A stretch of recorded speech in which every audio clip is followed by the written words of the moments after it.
Hi, welcome back to my channel. I wanted to do a little video about, do you want the light on or off? I don't know, let's leave it on.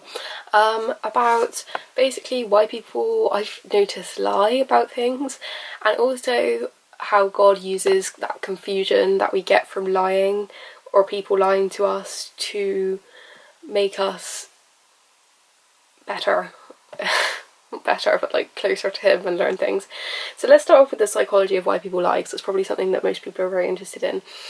Basically, from what I've seen, is the world is a dangerous place. You've got to think it can liken in a weird way to the encouragement that you get from school. In some ways yes, in some ways no, because you've got to look from a moral standpoint.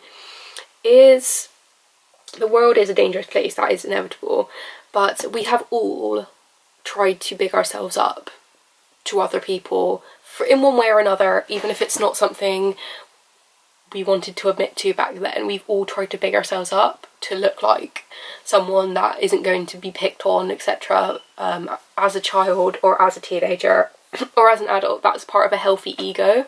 So with that in mind, but there is a line for me that is crossed when people start lying to big up their ego to other people, because that then becomes deceitful.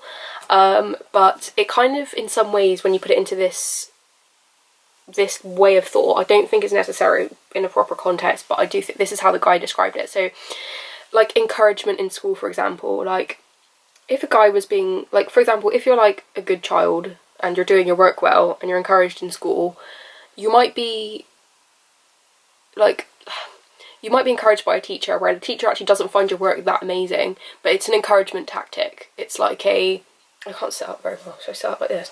It's an encouragement tactic to basically, I'm trying to keep myself in focus, so I'm basically like bending over. So it's an encouragement tactic as to not like discourage the student. So in the same vein, like if a child was being like naughty but the teacher just wanted to control the class, you might kind of humour him and try and calm him down in a way that might appeal to him, and have a joke with him if she feels that was going to be something that was going to help. So you can liken the encouragement you get even in like a school environment to bigging yourself to. So let's bring those together at the end. Basically, when you lie about something to big yourself up, we all kind of do bend the truth in some ways. Like, you might be having a bit of a rant to a friend about someone that's really just built you up in a lot of ways to... Ooh, sorry, I just noticed something on my desk. Some water that I hadn't picked up and it's stained my desk. Oh well. So basically, yes, sorry, I lost my train of thought there. Yeah, so we all bend the truth in one way or another. Like, you might be having a rant about someone and they just might have just pushed you a bit too far, where you do kind of explode and big up the problem when you do rant and get your rage out, for example. Whereas someone just might be kind of a timid person, they might be timid for a long time, but they have to big up their ego to balance out that timidness. So they may put bigger lies across, and it might be a lie. Like, some people, when you white lie, it might not be, and you can also, without lying, you might the way you put the truth forward might not be in complete context. It might be in context to you at that time because you're angry, but it might not be the exact context it was in. For example, I did a rant video about my boss where I didn't take into consideration her point of view. I took into consideration my point of view and the anger that I was given to. That's the human being standpoint we're at. But I suppose this is a reason why in the Bible it says do not gossip, because you just get yourself entangled in people's rubbish and really are kind of stirring the pot a bit, because you're not really taking what they have to say into account. So as I was saying, yeah, if you're encouraged in school, like, it is kind of like a white lie for even a teacher to tell you that your work is really, really good, even if she doesn't think it's that good, but she's trying to encourage you. It's on almost a similar vein, but I do think they say, like, white lies don't matter if they're for good. Like, if you think someone looks really bad in an outfit, but you tell them that, like, that's gonna upset them potentially. So if you're saying to them, oh, don't like you look really nice in that, like but like it's not something that you would choose for them, or even if you don't think it looks very nice on them but you still try and encourage them, make them feel nice, that would be something that is good and like would help.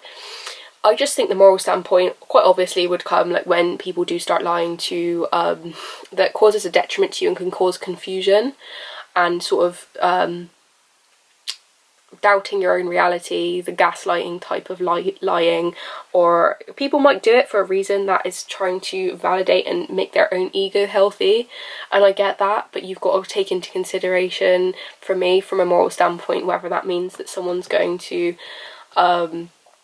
make others doubt their own reality, or whether it's going to invalidate something someone else is saying because you've made up some story that is completely separate, or you've done something that you're lying about that is completely separate to the situation and you've kind of omitted the truth, if that wasn't too much of a ramble. So in my standpoint, obviously the issue comes when it becomes a detriment to someone else and you're harming someone else. I don't think that white lies are bad necessarily, especially if it means to make someone feel better and not to hurt their self-esteem and to protect them. But if you are, but then the issue comes, I'm not going to get too far on this. The issue comes when, if you cheat on someone, I would never say to stay with someone and not tell them if you cheat on them, but if you were to break up with them after you've cheated on them, do you tell them that you cheated on them? You just have to take that gets onto a whole other path, which I'm not going to go down. On to the positive of this, how God uses confusion in various ways, but sometimes the confusion can come from other people. But not to say confusion is ever good, but God does use confusion sometimes to help you prioritise your life. They do say when you struggle, it shows you what you're passionate to keep an eye on and what you're actually looking to actually protect and what you actually don't really care about. So it helps you prioritise how you feel about something, putting Jesus at the